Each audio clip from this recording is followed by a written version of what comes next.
Welcome to the Blue Collar Millionaire Show. I am your host, Chad Hufford, and this is the podcast where we celebrate the unsung heroes of the working world.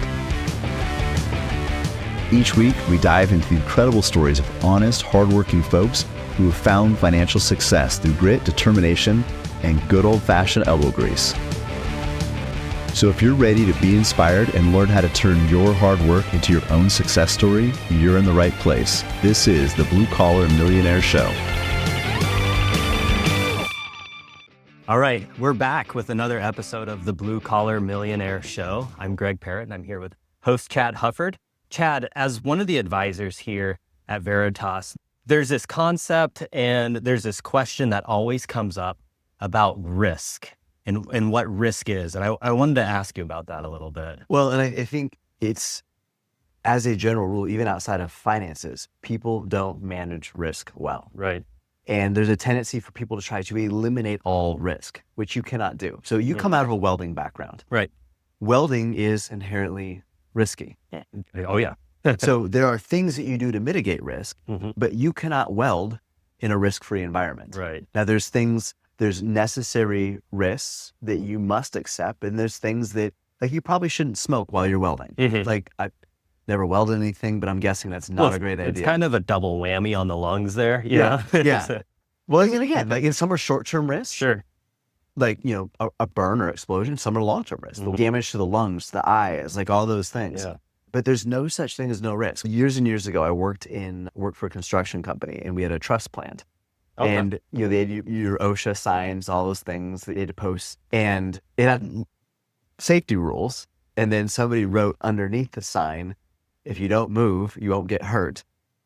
And then our boss wrote underneath that, but you will get fired. Right. So if you didn't want to take any risk, you'd never get out of bed in the morning. Sure. But number one, you can't live life that way.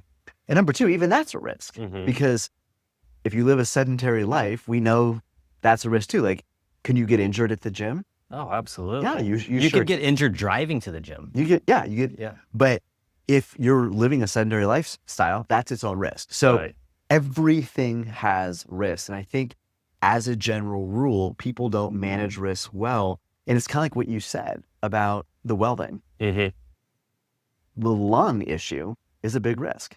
You bet. But I'll bet you and I didn't even think about that, but what are the risks that probably would get most people's attention in the moment? What are the risks that would get? Oh, certainly like smoking. No, but like when you're welding, like what are some of the things? If you brought somebody who's never welded before, like what are they worried about? Oh, they're worried about catching themselves on fire. Yeah, that's one of getting electrocuted. Electrocution. That's okay. Like, see, that'd be explosions. Especially with the oxyacetylene. Yeah. But one of the biggest risks in your mind, if you can mitigate all those, one of the biggest things is the long-term exposure to those noxious gases. Exactly. And it's the lungs. To me, somebody that welded for, 18 years, it was the long-term part that really bugged me the most. So we didn't plan this. So I really like that because I think there's a great metaphor there. But a lot of times we don't manage risk. We don't think about the long-term, or we just simply mismanage risk. I remember one time, this was a few years ago, very early on in COVID. It was springtime, so there's still gravel all over the road. And I see this guy who is on a motorcycle. And again, this is before any of the streets have been cleaned. Like, it's just, every intersection is like pure gravel. Bad time for a motorcycle. Terrible time for a motorcycle. Yeah.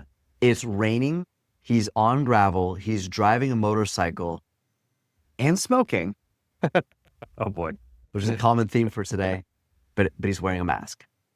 And I'm thinking, you're kidding me. I don't know if, number one, I don't think that little mask works at speed anyway. I don't think it's designed for 50 mile an hour winds, but like that's what you're worried about right now.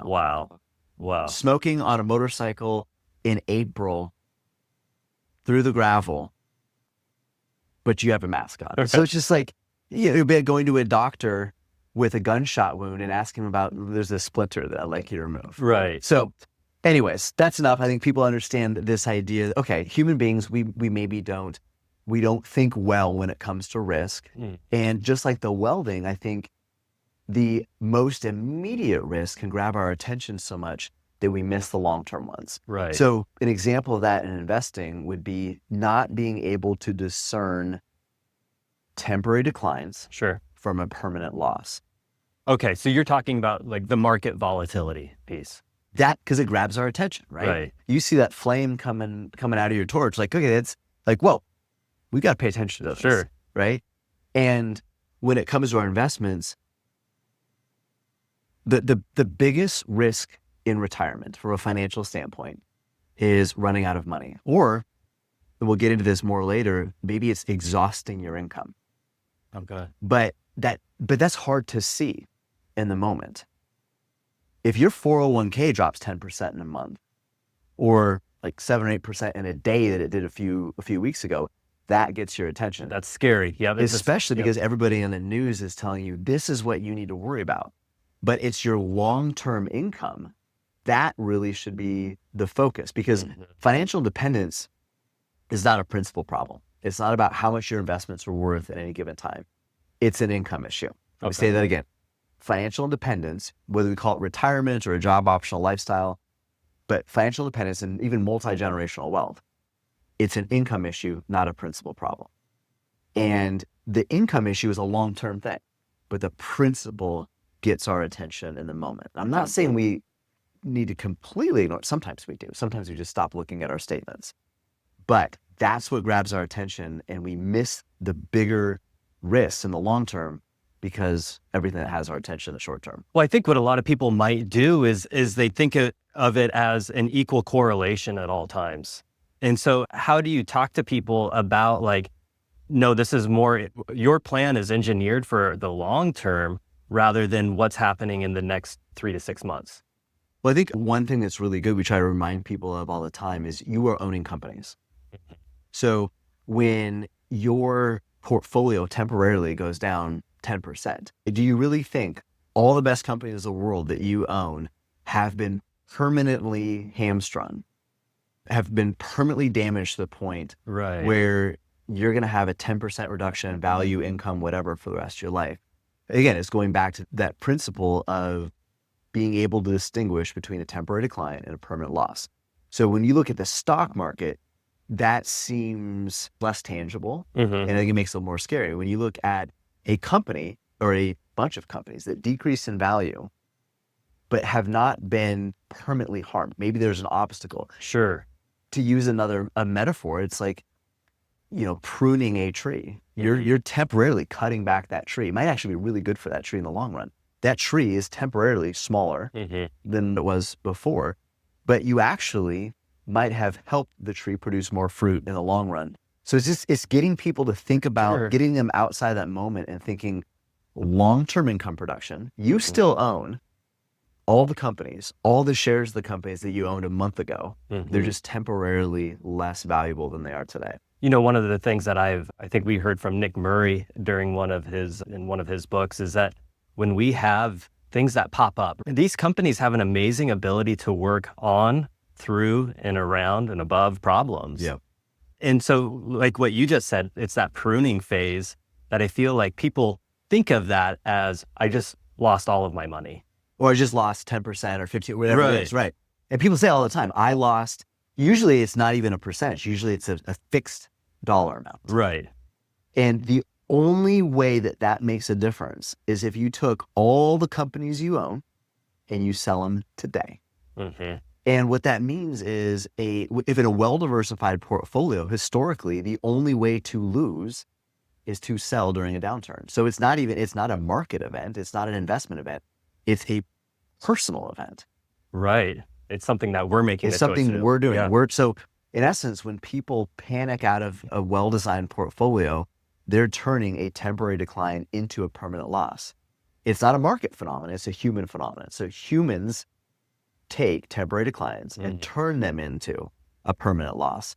But that's not the way it has to go. And that's why getting people to think in terms, again, of long-term income and think of owning companies rather than the stock market. Right. Whatever that means. We talked about this before. You've already used Nick Murray. Nick Murray says the stock market is a hissing, writhing bag of snakes.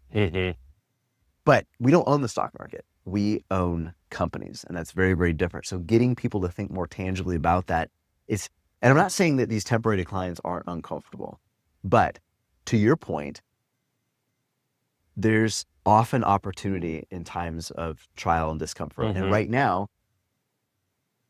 or during any decline, Right. because who knows what's going to look like when this actually goes live, but during any decline, you have an opportunity to buy some of the best companies in the world on sale. Not saying it's easy, but that is an opportunity where everybody else sees an obstacle. And if people can look past what's happening in the moment, look past the temporary decline, see the long-term opportunity, what used to be something scary and used to be the dragon they're fighting can actually be an opportunity that brings them closer to long-term goals. I know that I feel like I could say we've done a pretty good job with getting a lot of our clients to get excited sometimes when we do see sales. It's so interesting to me, and that knowing what we know about the market, that it can go down 20% and that people they'll see that as not a giant sale, but a big risk, that it's this big scary monster. I like to liken it to going into Costco and everything's on sale for 20%. You'd be like, this is amazing. Well, not only that, people see the risk increase as the price goes down. And it's the opposite. It's the opposite. Right. Value increases. Like you just said, Costco. If you go in there and you're buying bison burgers and it's 20% off, the bison, it tastes just as good as it did before. Which is amazing. But it's a better value because your money goes further. Right. So the risk to your budget is actually down. The value is increased. And whether you're buying bison or companies, the same thing goes. It's just, we know that in any other area, that as price declines, value increases, except when we're buying the best companies in the world. So you've talked a little bit about how one real big risk is if I was to realize a loss when my portfolio goes down, that is cashing out when it's down 20%. What would you consider maybe a risky investment? Well, I think, again, we already mentioned the biggest risk is running out of money in retirement. Again, from a financial perspective, it's running out of money, or maybe more accurately, exhausting your income. And I'll explain what I mean by that in just a moment. But we misuse risk. So when our industry talks about conservative, what it usually is referring to is conserving principal. Right. So I'm just going to give a little allegory of what that could look like. If I put $100,000 in a safe, and I bury that safe in a yard, and I put a slab of concrete over it, and I dig it up 20 years from now, and I pull $100,000 out of that, most people would say, well, okay, you've preserved or you've conserved your money. $100,000 in currency. Yep. But that's exactly it. Yep. You've preserved your currency. I would say you've lost half of your money. Right. Because over 20 years, just with average inflation, that $100,000 in 20 years will buy about half of what it does today. So while you've conserved your units of currency, you've lost half your purchasing power.